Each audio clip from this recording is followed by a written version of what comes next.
ఒకరిని ప్రేమించి ఇంకొకరిని పెళ్లి చేసుకోలేక చచ్చిపోయిన వాళ్ళు నా ఫ్రెండ్ కూడా ఉంది. మీ ఫ్రెండా? అవును, 3 ఇయర్స్గా లవ్ చేసుకుని హ్యాపీగానే ఉన్నారు. ఒకరోజు పెళ్లి చేసుకుందాం అనేసరికి అబ్బాయి వాళ్ళ ఇంటికి వెళ్ళి ఒప్పించొస్తా అని చెప్పి వెళ్ళిపోయాడు. తను ఎన్నిసార్లు కాంటాక్ట్ అవుదామని ట్రై చేసినా వాళ్ళ పేరెంట్స్ అవ్వనివ్వలేదు. ఒకరోజు సడన్గా ఒక అన్నోన్ నెంబర్ నుంచి కాల్ చేసి అంతా అయిపోయింది, అందరూ కలిసి ఒప్పించి వేరే అమ్మాయికి ఇచ్చి పెళ్లి చేశారని చెప్తే, ఈ అమ్మాయి ఆ సిచ్యువేషన్లో ఏం చేస్తుందో ఏమైనా ఐడియా ఉందా నీకు? పేరెంట్స్ని కాదనలేక వేరే వాడికి ఇచ్చి పెళ్లి చేస్తే వాడు పెట్టే టార్చర్ భరించలేక చచ్చిపోయింది. దానికేమంటావు? ఐఎమ్ సారీ అండి.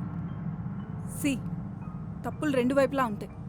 అలా అని ప్రతిసారి ఒక్కరిని కార్నర్ చేసి మాట్లాడడం కరెక్ట్ కాదు. కరెక్టే. మీ ఫ్రెండ్ విషయంలో కానీ నా ఫ్రెండ్ విషయంలో కానీ ధైర్యం అనేది కానీ వాళ్ళకు ఉండుంటే ఇలా జరిగేది కాదు. వాళ్ళిద్దరు హ్యాపీగా ఉండేవాళ్ళు.